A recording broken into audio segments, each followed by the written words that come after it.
to the thematic session of the International Conference on Infrastructure. Please enter Merak Room 2 and be seated on the front first because our event will begin shortly. Thank you.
Assalamualaikum warahmatullahi wabarakatuh.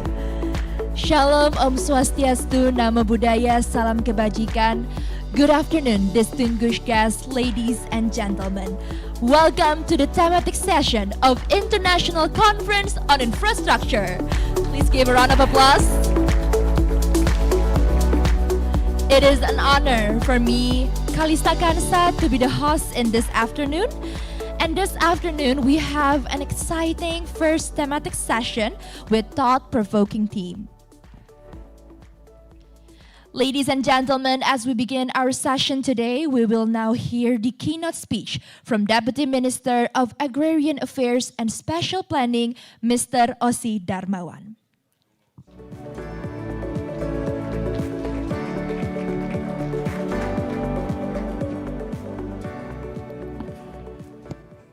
Bismillahirrahmanirrahim. Assalamualaikum warahmatullahi wabarakatuh. Honorable my cabinet mate, Vice Minister of Housing and Settlement, Mr. Fahri Hamzah, Your Excellencies, distinguished speakers and participants, ladies and gentlemen. Good afternoon and warm greetings from the Ministry of Agrarian Affairs and Special Planning, National Land Agency of the Republic of Indonesia. It is a great honor and privilege to be here with you at the International Conference on Infrastructure 2025.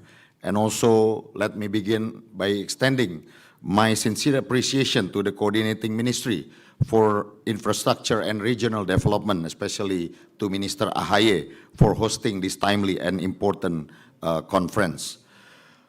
We move in this context. I would like to deliver my keynote remarks on the themes Homes Within Reach, Pathing Our Way to Affordable Connected Urban Living. This speaks to one of the most fundamental questions of justice and also development in the 21st century. How do we ensure that every citizen, especially the most vulnerable, can access not just shelter, but also a dignified, connected, and sustainable urban life? And that question is what I hope to reflect on with you today for this next 10 minutes. Let me share Indonesia's approach, focusing on three strategic pillars from our ministry. The first is regarding the land development and land consolidation, and secondly, transit-oriented development, or TOD, and last but not least is integrated spatial planning and policy alignment. Ladies and gentlemen, land is the foundation of urban housing, but in many cities, it is either unavailable, unaffordable, or locked in disputes. To address this, our ministry introduced a transformative approach through Ministerial Regulation number 18/2024 on land development and number 12/2019 on land consolidation. What is land consolidation? It is a mechanism where fragmented land parcels often owned by multiple stakeholders are reorganized for planned development. This process, either horizontally or vertically, enables housing provision with better infrastructure while ensuring the rights of original landowners.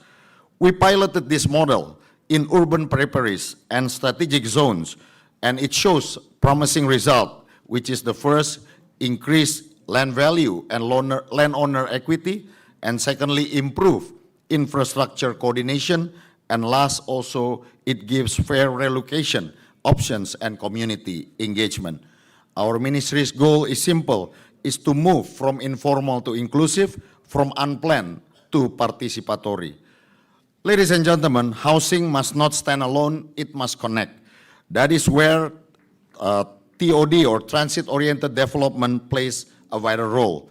Defined in the Ministerial Regulation number 16, 2017, TOD is a strategy to cluster urban housing, jobs and services around mass transit hubs within a walkable radius of 400 to 800 meters, including transit-oriented areas, hereinafter referred to as TOD areas, are areas designated in special plans as area center on intra and intermodal integration. So it promotes vertical, mixed use, medium to high density developments.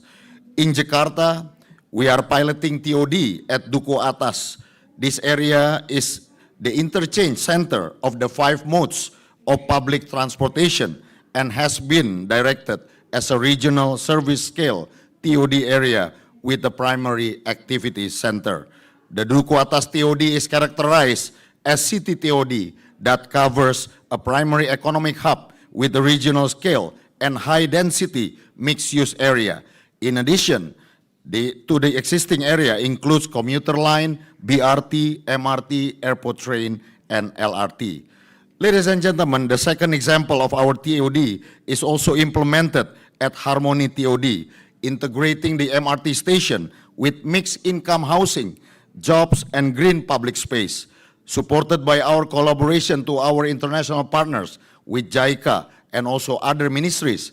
Of course, this TOD shows how inclusive planning can reduce traffic congestion, improve access to opportunity, and make urban life healthier. So TOD is not only a special solution, it is a justice solution. When a low-income households live far from jobs and transports, they pay the highest cost of this connection.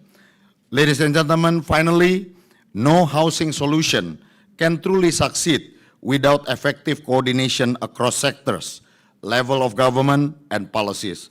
Our ministry firmly believes that spatial planning is not just about mapping land use.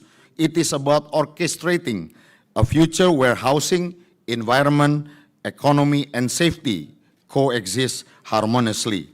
That is why we have fully embedded urban housing into our national spatial planning framework, ensuring robust alignment with national urban development policy, strategic environmental assignments, disaster risk mitigation zones, and economic clusters. And this comprehensive spatial alignment ensure that housing developments are not only technically feasible, but also environmentally resilient, economically integrated, and socially inclusive. We are designing cities that are not just a place to live, but also ecosystems that enable people to thrive. So in particular also, disaster-prone areas such as coastal zones that we also discussed in the panel previously in the plenary hall, and earthquake belts are now being carefully mapped and also excluded from our large-scale housing projects. Meanwhile, regions with high economic potential are being prioritized for integrated housing and transit development in line with transit-oriented development or TOD principles. We are also pushing for synchronized regulations between central and regional authorities so that permitting, zoning, and land allocation are not operating in isolation. Spatial intelligence, of course, in this case, is key because through integrated geospatial information systems and planning dashboards, we are able to monitor whether a development supports or contradicts to our national goals. In short, housing is not a standalone agenda, it is the outcome of well-aligned, well-informed, and well-coordinated spatial and policy decisions designed for the people of today and the generations of tomorrow. Ladies and gentlemen, let me close by saying this, that affordable housing is not about building cheap homes. It is about building dignified lives. It is about ensuring that whatever the work of the people, a janitor, a nurse, a driver, and a young teacher, they have the same right to live near the heart of the city as anyone else. At the Ministry of Agrarian Affairs and Spatial Planning, we are committed to mainstreaming land justice as a tool for social equity. We invite all of you, governments, investors, developers, communities, and thinkers to join us in this mission. Once again, let us build not just houses, but homes within reach, cities with soul, and a future that includes everyone. That concludes my remarks. I thank you. Wassalamualaikum warahmatullahi wabarakatuh. Waalaikumsalam. Thank you, Mr. Osi Darmawan.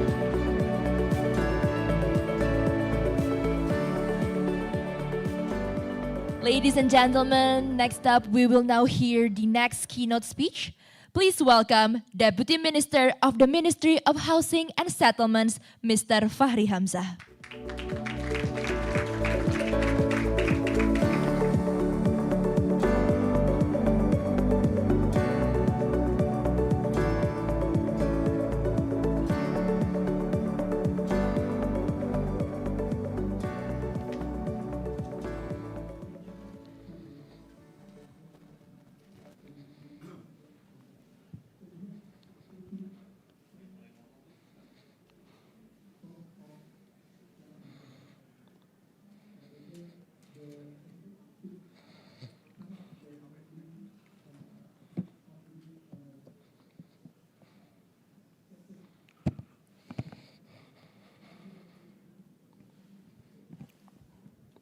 Assalamualaikum warahmatullahi wabarakatuh. Salam sejahtera bagi kita semua. Distinguished guests, ladies and gentlemen.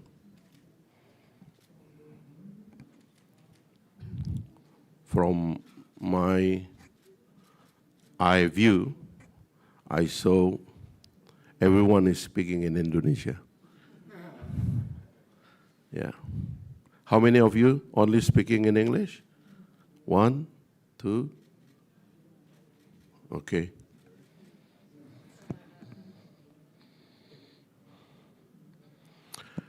So I'll mix the explanation in Indonesia and English. But first of all, ladies and gentlemen, distinguished guests, colleagues, and friends, it is truly an honor also for me, Pak Osi, to be here in this distinguished international forum, where we gather to address one of the most pressing challenges of our time, homes within reach, paving our way to affordable and connected urban living. I think some of the explanation already made by my colleagues, Pak Osi, with very brief and solid ideas on land, because the land is the most important issue if we talk on housing and social housing policies. So let me explain some of the slides here which explain the situation of the backlog of the housing in Indonesia. This is the data from BPS, which actually conclude that based on Susenas 2024, the quantitative backlog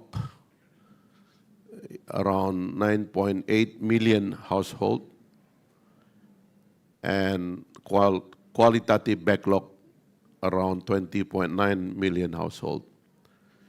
So the survey of BPS based on the family, basically. But the concern of my ministry is on the physical situation of the housing. That's why there will be some adjustment, because comparing between household and housing, it differs some elements. But this is the situation in urban area and rural area and coastal area. We divide into three because of the promise of the president during the campaign went this way. President promised 1 million building 1 million house in urban area, 1 million in rural, and 1 million in coastal. You know that Indonesian is 38 province right now, and we have 516 cities and regencies. We have 9,000 municipalities, and also 75 rural area we call desa.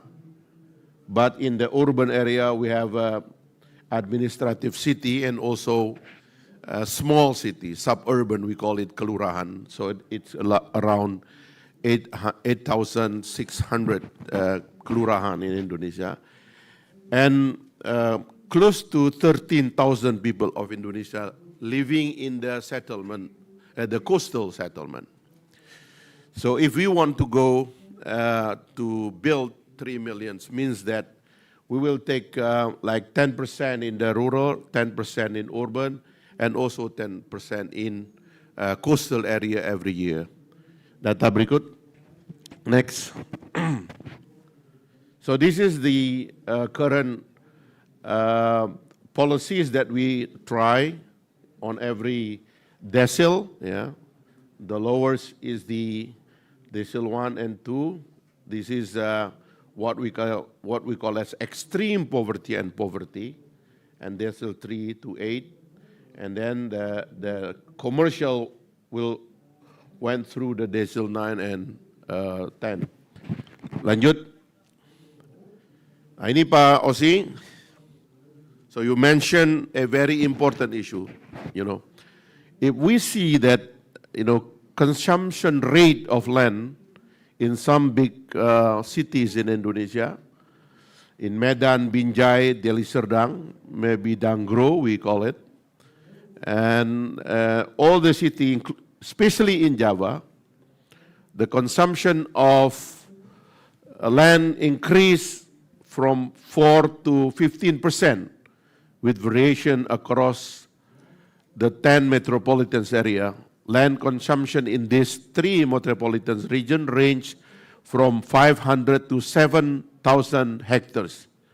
And land availability is continuously decreasing. Meanwhile, the population continues to grow. The total population of Indonesia today is 285.5 million. Consists of average 3 people in the families. So means the number of the families in Indonesia is 93 million families. And amount of house around 75 million. So that's a very big gap between families and house ownership. But the reality is the price of the land increasing from time to time, and people tend to move to the city as the phenomena of urbanization. We predict that 10 years from now, the number of urbanization in Indonesia will becoming 70%, 65 to 70%. So we need the innovation to handle the fact that the price of the land is very high. Lanjut. This is the structure that I study from many discussion with the developers, the researchers. The structure of the cost, basically of the house, is land consists of the majority of the price of the housing, and then becoming the licensing, permitting. So if we can handle these two, Pak Osi, so we can reduce 50% of the price of the house. And the rest is the construction, the overhead. This is the human resources, the technology, and everything. So, in my understanding, let's fix the element that can control by the government, which is land, and let the people compete. Let the construction company, the developer, compete in that area that consists of knowledge and technology. So if we can do this one, and that is the whole picture. Next, next slide. This is the whole picture, that the plan that we do. You see the million people of Indonesia, and then this family, the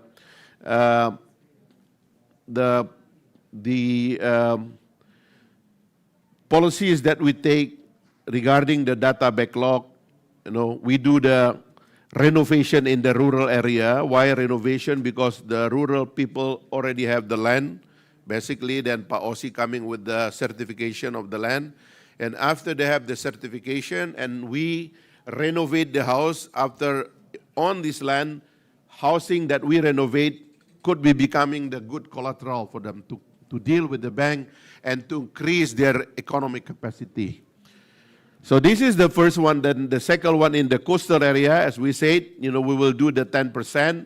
In the urban area, we do the 10%.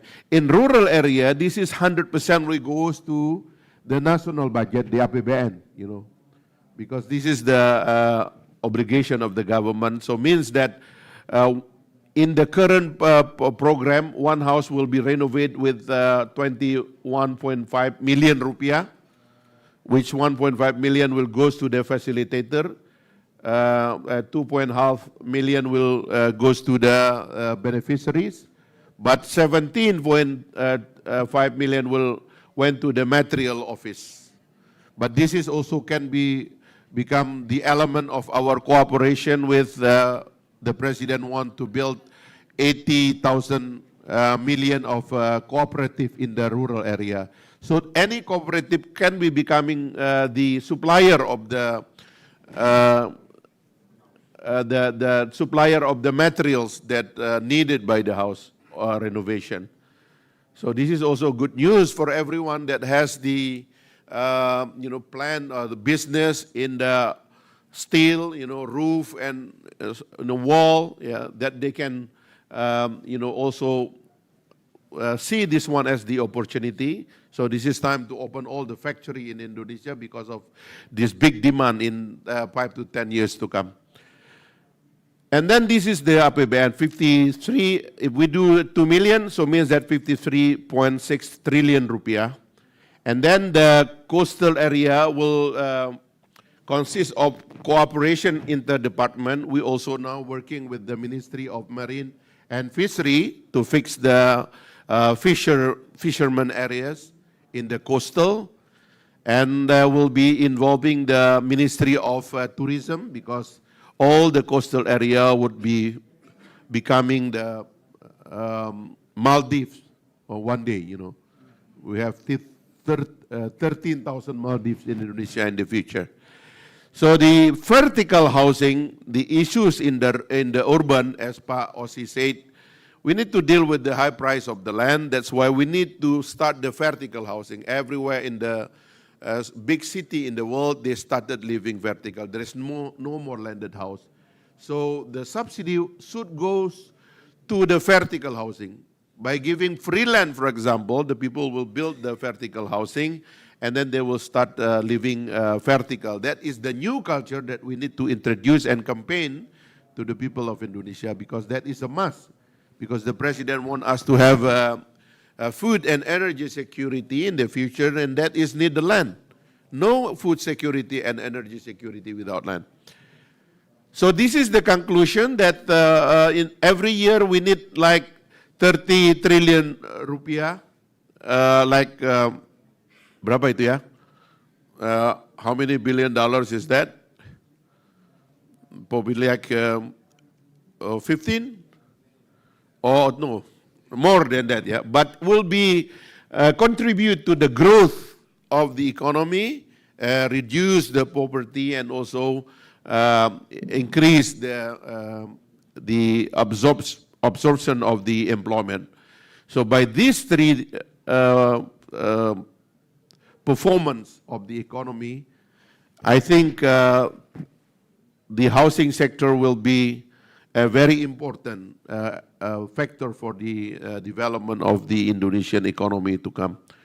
So ini yang saya bisa jelaskan, Bapak Ibu sekalian. So everyone invited to join with this map, You see everything inside. There is element of, because the housing and property industry related to more than 185 sectors. So 155 sectors can involve in these economic activities, and every one of you will be part of this development. Thank you very much. Assalamualaikum warahmatullahi wabarakatuh. Waalaikumsalam. Thank you, Mr. Fahri Hamzah, for the insightful remarks.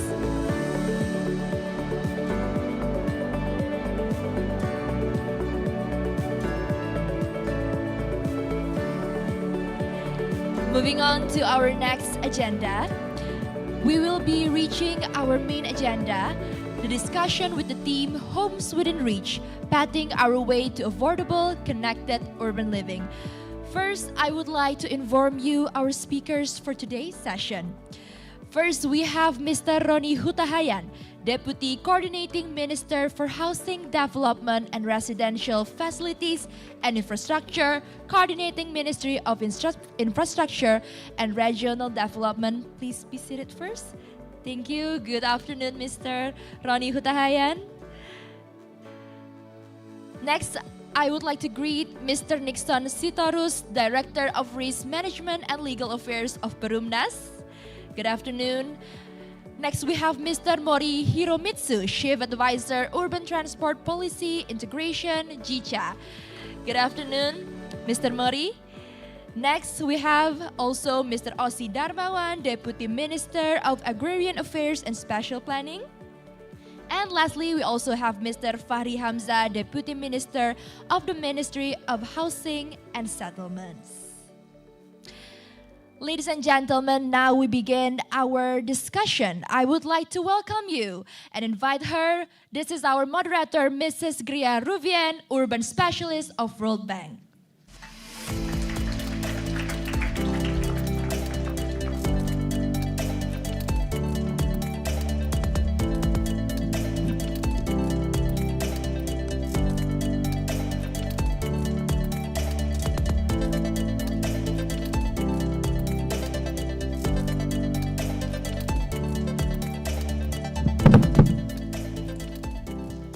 Assalamualaikum warahmatullahi wabarakatuh. Selamat siang Bapak Ibu. Let me speak in English first, but I think then I will continue to speak in Bahasa. I'm following Pak Fahri's example. Urbanization is inevitable, where jobs are located and the growth driver are centralized in the urban areas. As Pak Fahri rightly mentioned, we have been estimating that more than 65 to 70% of the Indonesia areas will be urbanized in 2050. Urban sprawl, mainly generated from landed housing development, must be managed and reduced. Today, we will discuss how the key stakeholders, both from the government and non-government institutions, about the strategies to have home within reach through a transit-oriented development, specifically to achieve the 3 million housing program. Without further ado, I would like to invite our distinguished panelists. First, I would like to invite Pak Ossi Darmawan, Vice Minister of Agrarian Affairs and Spatial Planning, to join me on the stage.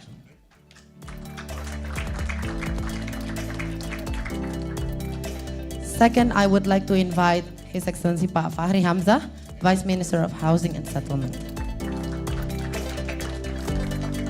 Then I would like to invite Pak Roni Hutahayan, the Deputy of Coordinating Minister for Housing Development and Residential Facilities and Infrastructure.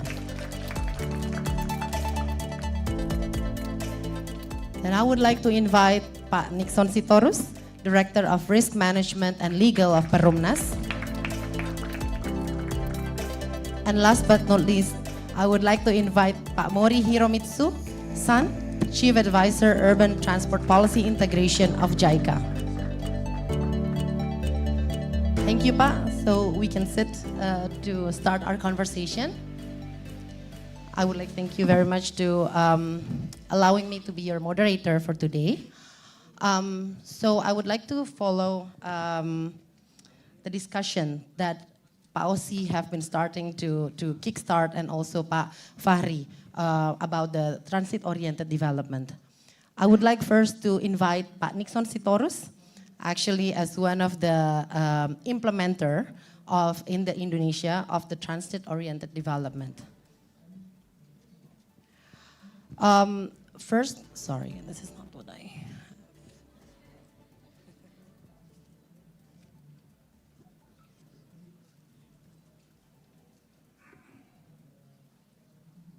First, I would like to invite Perumnas, Pak Nixon specifically, to explain how is Perumnas is working on the transit-oriented development approach. We understand that Perumnas have been kickstarting their projects in some of the areas in Indonesia. So how have you been working with the other institutions, both local governments and other transit agencies, to realize the TOD approach? Maybe you can share with us today what are the experiences, what are the benefits, and maybe you can share with us what are some of your obstacles. With that, I would like to give you 10 minutes to share with us all. The floor is yours. Thank you, Bu Gria. Let me present about Perumnas project in TOD. How is Perumnas integrating TOD into current and future housing projects? Perumnas is actively integrating TOD principle by prioritizing housing development that are directly connected to existing or planned public transportation infrastructure. Several of the current and future projects are located near commuter lines like KRL, LRT, MRT, and BRT routes. For examples, as described in the screen, we have TOD in Rawabuntu, Tanjung Barat, and also Pondok Cina. Every towers already sold to 60 to 80% units.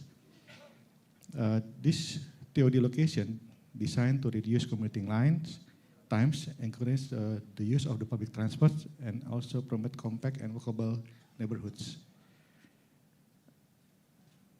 This other vertical housing in the next slide, we built also Semesta Sentral and Cengkareng, East Point in Pulau Gebang, and also Jakabaring in Palembang, and Kerawang.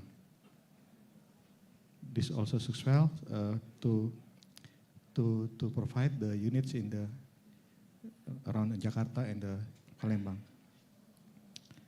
In the future, Perumnas is going forward to implementing TOD program in Pulau Gebang, Bloka, Jurang Mangu, Sudimara, Parayasa, Alonia Kemayoran, Simpruk, Kembangan, and Cengkareng. So you asked me about the obstacle of the Perumnas. Well, the obstacle in housing nowadays are limited urban land for housing development, high land prices for near the transport hubs, which make it challenging to maintain affordability, and coordination complexity among multiple stakeholders, for example, to local governments, BUMNs, and also the transit agencies, especially regulatory and permitting issues. The other obstacle is high working capital in developing TOD projects. Also, the first major condition and economic capability in the customers. To overcome this issue, we should provide TODs more cheaper by reducing land prices. We also want to connect the travel time in the public transport, reduce pollution and the fuel consumption, but we need to strengthen multi-party collaboration, especially with the SOEs and the government, and also leveraging government support through incentive and streamlined regulation. With the TOD concept, residents can use the KRL commuter with average time 30 minutes or around 20 minutes to Sudirman, with a transportation cost only 4,000 rupiahs. It is pollution-free and increase productivity without spending long hours in the road. So the development activities of TOD, including a school, commercial area, and also public transport hub. So how is Perumnas working with local governments and transit agencies aligning location for existing planned public transport corridors? Perumnas is engaging in strategic partnership with KAI. KAI is the owner of the land around the KRL station. Also, we have to collaborate with the local governments, SOEs, to increase the transit routes and facilitating joint venture and land use optimization. To adjust the design of development based on the urban development in the RT/RW in the government. Therefore, Perumnas need to support in both supply and demand side from government and agencies. For example, this TOD project should be declared as a PSN, Proyek Strategis Nasional. And then we have to be supported by the local government in the permission.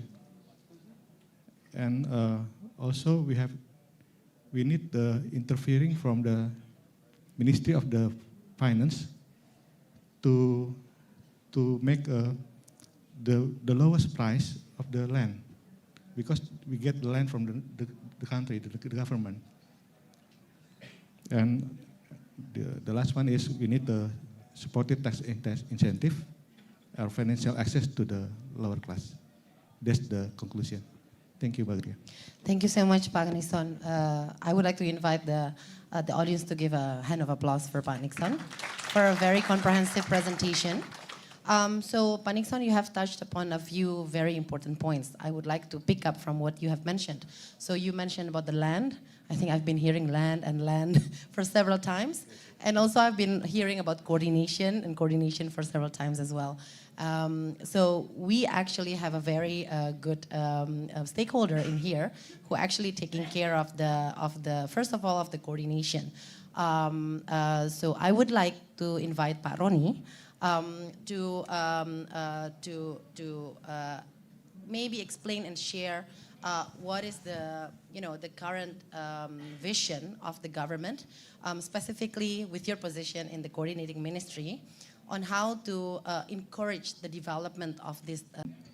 Beginning with the two keynotes that were delivered at the opening of the session, I think a lot of things have been said with regards to the land acquisition, the land portion, and also the strategy by the Ministry of Housing. And I think we're very happy to see that the stakeholders are being represented at the ICI, right? I mean, we see all the cross-ministerial, cross-agencies, as well as the central and the regional governments being represented in this very first conference on infrastructure.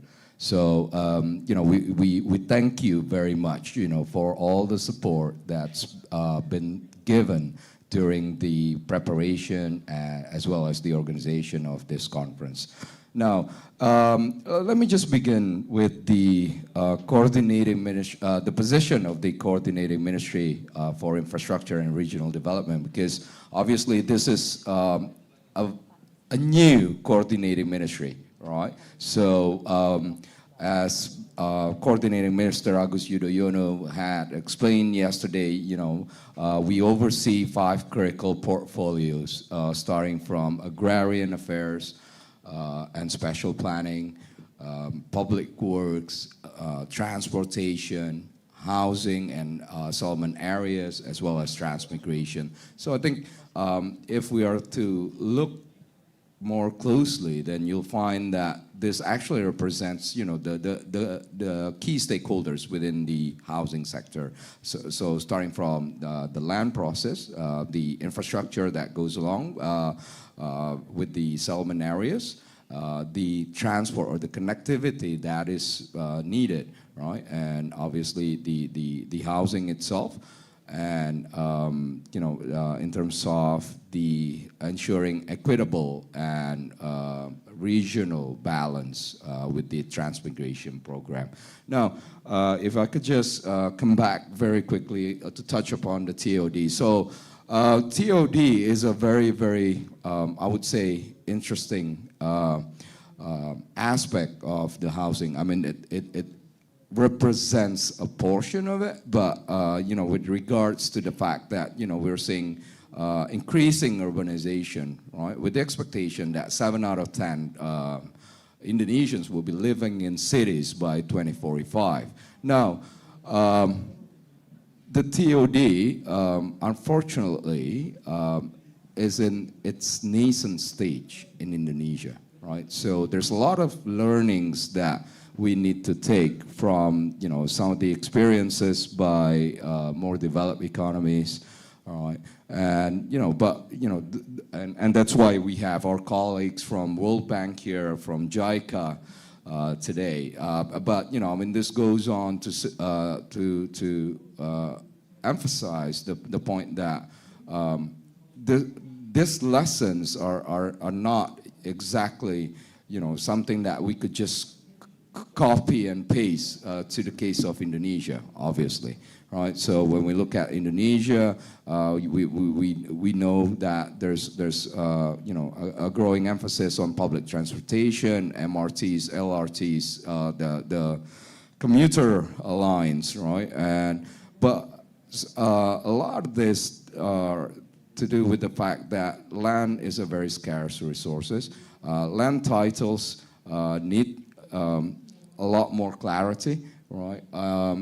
In the case of TODs, some of the hurdles I think being mentioned by Pak Nixon earlier is to do with the fact that it's actually land owned by the state, given to a state-owned enterprise, in this case KAI, right? And then built by Perumnas on top of it for a concessionary period of 50 years. So we need to take a look at this fundamentals and ensure that there's going to be, enough incentive for investors and developers to come and work on TOD programs, but at the same time ensuring there's clarity, there is certainty for those consumers who are going to buy the units built on these TODs, right? What's going to happen after the first 30 years? What's going to happen after the 50 years lapse, right? So that's one. But also, secondly, I'd like to bring up something that hasn't been discussed as yet is the fact that, we also need to look at the demand side, and we need to look at but in particular on the housing finance. The fact that Indonesia has roughly about 60% of its workers working in the informal sector, and these are not people with easy access to traditional financing like mortgages, right? So this should be a key area for us to focus on as well. So we've been engaging, for example, in this with the World Bank, as well as with the OJK, the Financial Services Authority, to come up with schemes to enable both on the primary and the secondary mortgage market, so that we could widen the access to housing finance for Indonesians, both those that work in the formal sector and those that work in the informal sector. So there are things that we need to do there, obviously. The OJK has issued regulations on alternative credit scoring. So I think that's a key thing. We cannot look at housing finance and do things the way it's been done in the past 3 or 4 decades, right? With the rise of our digital sector, digital economy, the footprints of everyone who's working, both in the formal and informal sector, actually present a wealth of data by which credit worthiness of an individual could be scored, could be graded more accurately to reflect, the latest developments, right? So again, there's a lot of challenges, but I just want to emphasize that we need to look at both on the supply side and the demand side, because we feel that a key enabler to the 3 million housing unit program will be the housing finance as well. I think that will be my opening. Happy to engage in more discussion. Thank you so much, Pak Roni. Big round of applause for Pak Roni. So thank you so much. A few key points. I think you really hit the very, very important points there. You mentioned about the coordinating as well. But then lastly, you mentioned about the housing finance, which I think it will require a specific theme by itself to discuss, which I think will be very much in favor to support. But also you mentioned about the importance of us in Indonesia looking, if we want to do the TOD in a very good manner right now, maybe we still have a lot of challenges. Let's look into the experiences of other places, right? So now we actually have one of the key resource person. I would like to invite Mr. Mori to share, right? So what are the successful examples from Japan? I mean, we know Japan is really very much connected with all of the train network and having a lot of TODs. How could you serve the model for Indonesia TOD, as well as particularly for the affordable housing efforts? And secondly, I would like to ask you as well to share how JICA, can support the effort in here in the effort of Indonesia government. The floor is yours. Thank you very much for your introduction. On behalf of JICA, Japan International Cooperation Agency, thank you very much for inviting us. My name is Hiromitsu Mori. I'm a JICA expert, long-term expert, and in charge of JUTP3. JUTP3 is an abbreviation of Jabodetabek Urban Transportation Policy Integration, Phase 3 now. So actually, JICA has been supporting Indonesian TOD quarter century, 25 years. And actually, after my project, so new project already started with ATR BPN, Osi-san's ministry, working together. So he mentioned that, housing itself is, consists of many different elements. So housing itself and also land is also very important. So, first question, thank you. So successful example, there are several kind of relevant example, but today is quite time limited, so I'd like to pick just one example. It's a post-war housing policy in Japan. As you know, after the war, so we faced a serious backlog of housing. We lost a lot of existing housing. So at that time, around 4 million housing units shortage in 1945. So at that time, so as I say, so providing housing is not enough. So as I say, so also land procurement is also needed, and also funding is also needed. So first of all, so you already keynote speaker mentioned, so legal framework and also coordination mechanism are very important. So first of all, at that time, Japanese government provided, they had formulate the regulation and kind of system.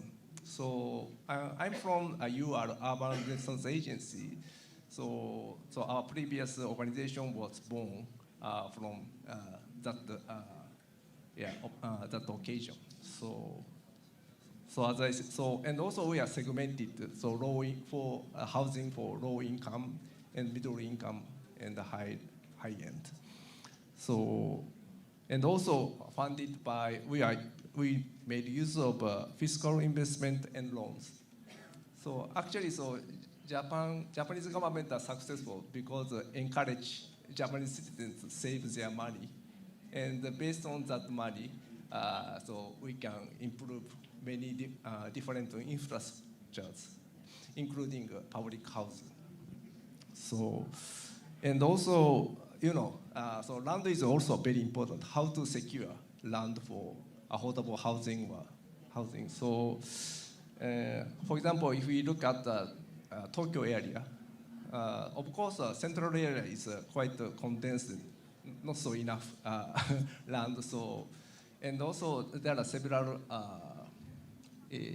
railways dispersed from the central to suburban area. So alongside railway, so government find out some proper land and develop the housing land. And so at that time, so the land price is quite cheap, so it's quite affordable to start so land development and then housing. I think we already have this kind of presentation material, so we easily share it with you. And this is one of our kind of successful example. And I think you can refer to that. And also, second question, thank you very much. So how can JICA support integrated planning between land use and transport in TOD? So as already mentioned, so integration between land use and transportation is essential to promote TOD. So I think so today's member is quite a pivotal member. Yeah. So first of all, Ronnie-san, you are coordination ministry, and also housing ministry and ATR PPN, and also we can invite the Ministry of Transportation and Ministry of Public Works, and also Promras is also one of the SOE, you are leading companies.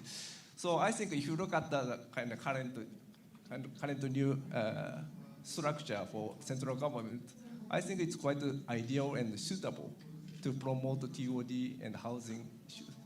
So I think Ronnie-san's position is quite important and show your leadership to work together. And also, so based on that, so as I said, so JICA has been supporting TOD related matters for around 25 years.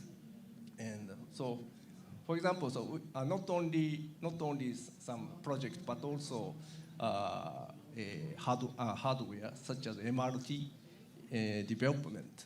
So now, as you know, so in terms of MRT, mass railway transit, we are now extending north-south line, and also last year we had a groundbreaking ceremony for west-east, east-west line. So this is one of the kind of support from JICA. And also, as I say, not only that, but also we are focusing on capacity building. And as I mentioned, so legal framework and coordination mechanisms are very important. So our project is focusing that. So actually, so our project will be finished the end of this month. But we are working together with Indonesian side, and they promised us to continue their activities. So each ministry have a quite limited authority mandate to promote TOD. So many participants, Indonesian side agreed. So working together, collaboration is essential. So we already, so JTP3 already admitted creation of interagency committee. So from now on, so now CMEA leading that project. So we are hoping that new committee can work well, and JICA also support that activities.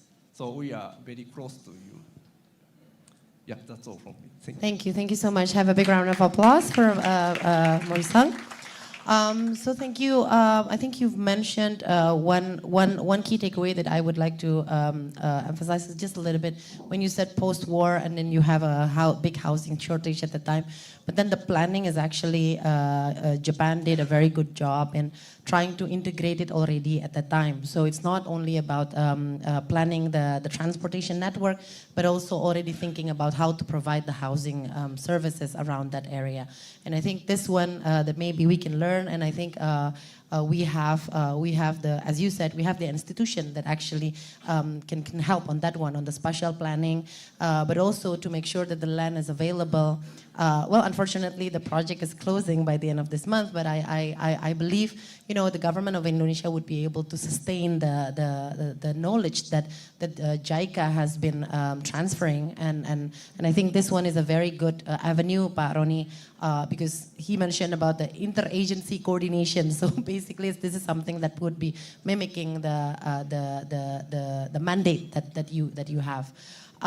So with that, we mentioned about, we captured the issue about the land and coordination before, and the spatial planning. I would like to invite Pak Ossi actually to touch upon a little bit.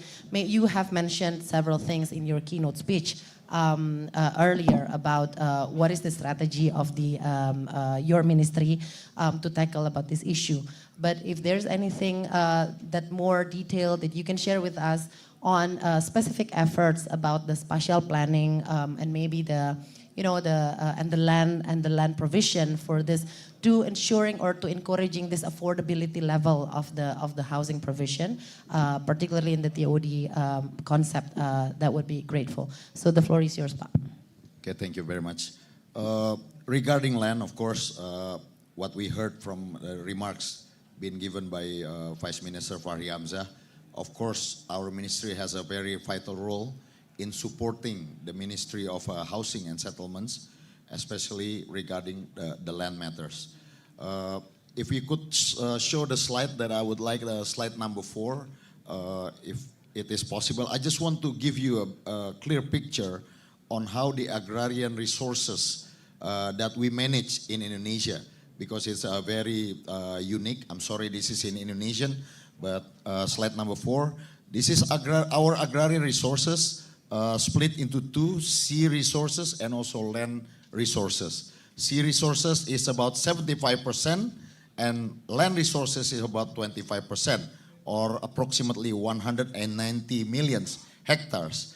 And from the land resources that we manage, we can see that it's split into 2 components, which are forestry, which takes up about 63% of our land resources in Indonesia. And this is the domain of our forestry, Ministry of Forestry. And then the domain of a Ministry of Agrarian Affairs and Special Planning is the 37% of the land, which is about 70.4 million hectares. And of course, the support that we can give, especially for the investor, for developers, and also for public sectors, private sectors, that our ministry can offer is first, is about special planning, of course, that you build, you manage our land based on our special planning. And secondly, of course, about legal certainty of the land itself, the certification and the rights of the landowners and everything. Of course, that's also the domain of our ministry. And we continue to do the land, legal certainty of the land. If we can move to the next slide, number 14, if you may, slide number 14, it speaks about how the certification process that we do through what we call PTSL, or Systematic Land Registration. This endeavor was started in 2017. Before 2017, our certification rates was about 1 million per year. But now with this system in 2017, we gave so much easiness to the people to make certification, and we did that. The rate of the certification is about 5 to 10 millions per year. So it is a great achievement, and like you saw, from 126 million parcels of land, we already certified about 95.6 million land parcel, or about 75%. So we still have a homework of 24.12% of the land that is the domain of the Ministry of Agrarian Affairs. But at least the land registration have been done tremendously, and we already achieve about 95. I think that's my additional remarks. Thank you. Thank you so much, Pak Ossi. Have a round of applause for Pak Ossi. That's a very big. I was very surprised and very happy to see that the acceleration rate of the certification is really significant. From 1 million to 5 to 10 million is really significant. So on land, I would like to pick up on that. On land certification and land, I would say, is secure tenure, right? So it's really important, even to the TOD approach itself. It's very important, as Pak Nixon rightly mentioned. So I would like to invite Pak Fahri to, maybe you can share with us from the Ministry of Housing and Settlement on the effort that you will do in the ministry. How can what's the possible strategy from the ministry to try to facilitate this TOD, and then regarding the land, and also regarding the coordination, and also maybe the financing, as Pak Roni has raised. So the floor is yours, Pak. Thank you. So basically, if we see the whole picture of the housing, we need to separate into the supply side and the demand side. In the supply side, some very essential issue. Number one is the land. And mostly now, the policy of the land is going to the Ministry of Agrarian Affairs. And the function of our ministry, as a new ministry, is to having a coordination on how we can collaborate to choose the location for the social housing. So we're talking about the social housing, because if regarding the non-social housing, the premium housing, everything goes to the market. The second issue is the licensing. This housing in the past, goes to more than 6 to 7 ministries, especially in the local government. So there must be consolidation of the licensing process, especially for the social housing. So once we choose the land, and then we take care of the license, and then the other one is the construction company can making a deal with the counterpart, let's say like Perumnas or KAI, So they make a deal on the price of the land, and they can also come to the government to get a special regulation and decree, especially from the Ministry of Finance, that the price will be very low. And after the price is very low, and then we calculate the construction costs. And mostly the construction cost would be becoming the baseline of the price. So we can sell to the people very low price. This price can go to every bank, no need more additional, subsidy or something like that, So this is to make it massive, because making the mechanism under the quota system, I think so many problems in it, especially doesn't solve the problem of the land. So we need to solve the problem of the land. So in the supply side, no, that is in the supply side. So in the demand side, the most important thing is the database on who are that you name as the social housing people. There are 10 million on the queue. So let's them dealing with this institution. Taking an example in the HDB in Singapore, one of the quite very long time and consistent policies, they just go through internet. All this queue going through internet, and then they can have their land. They can have their social units, directly, In Turkey, just coming back from Turkey, there is no need to meet with any individual. When you are the social housing people, you just go and click, and you asking for the house in the location and the price, and then you can just go to the unit and you get your key. So this kind of mechanism only can happen if we control the data. That is the very fundamental issues in the social housing, is the database. Thank you very much. Thank you so much, Pak. Have a round of applause for Pak Fahri. So You mentioned about the data, and I think I just want to link it. We still have time, but just a little bit. I just want to link it with the point that Pak Roni had mentioned before about the majority, like a lot of Indonesian people are actually working in the informal sector, right? And informal sector, usually that's also a challenge for the data itself. Maybe Pak Roni, you can share just a little bit, pick up on what Pak Fahri has mentioned about the data. Is there any ideas right now that you have been thinking? I know that you have, so that's why I'm picking this on you. So how can we bridge this dilemma or this challenge about the data issue? Because I agree. I mean, I think we all agree about the data. That's why you have a ATR BPN really force about the data, about the certification, because that's actually very, very fundamental. So is there any thinking right now to try to push how can we improve the quality of the data, and particularly from the informal sector? Works in the informal sector. Right.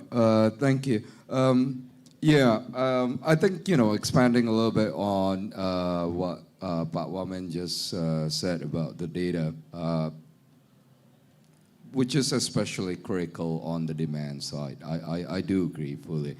Now, there are some ongoing works to identify some of the data that is needed that we could actually derive from some of the digital lifestyle and behavior of Indonesians of today, right? So I think it's pretty premature at this stage to name some of the potential partners to work on, but suffice to say that we do understand that, on one hand, there's the issue of data privacy, but I think, we need to recognize that, again, I mean, this is Indonesia of 2025, right? It's not like, how it was 10 or 20 years ago, where data is very, very hard to collate.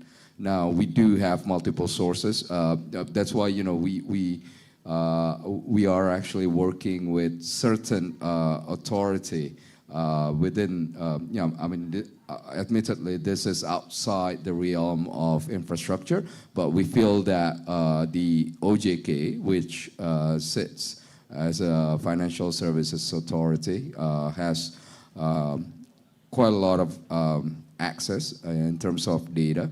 And these are data which have been validated by some of their partners, institutions like banks, like fintech, like some of the non-bank financial institutions as well. So there's a great deal of there's a wealth of data there, but we do, like I said, I must underline again, we do respect the data privacy, but so there are certain parameters for us to work on the data, and that is something that I think is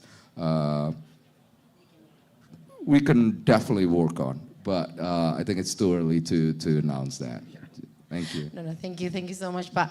So I think the key message here that maybe I can synthesize from our conversation is that, first of all, I mean, land is really a big topic that we have been discussing in the past, 40 minutes, that needs to be facilitated, that will need the government's support in that, in different ways, including the certification, including the provision itself, including the spatial planning, try to ensuring that there is a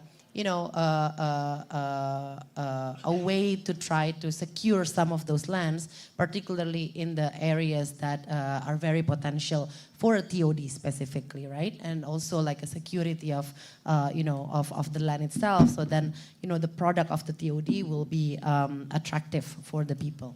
And second is about the coordination. I think all of us also have agreed, even in Japan, coordination is one big thing that is needed, that is very much needed.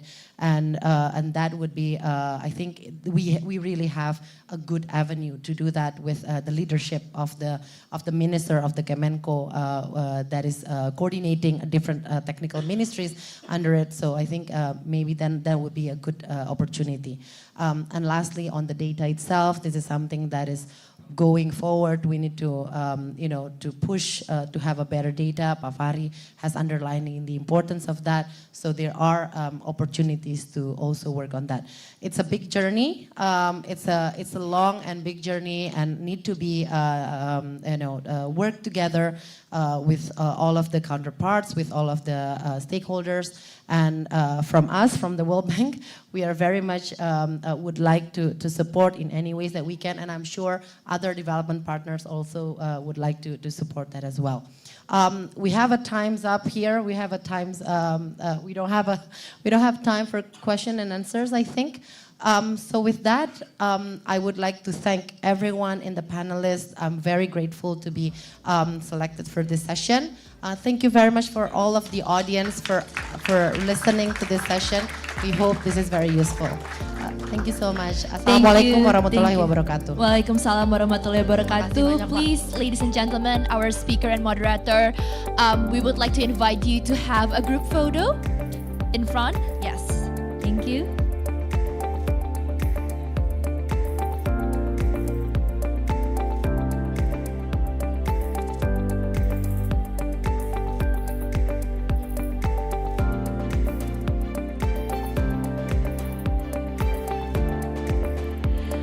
Okay, I will lead the photo session in 3, 2, 1.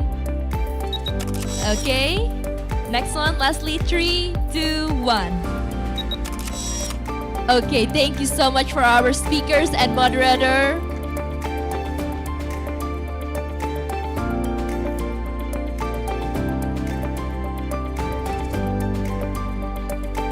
Thank you so much.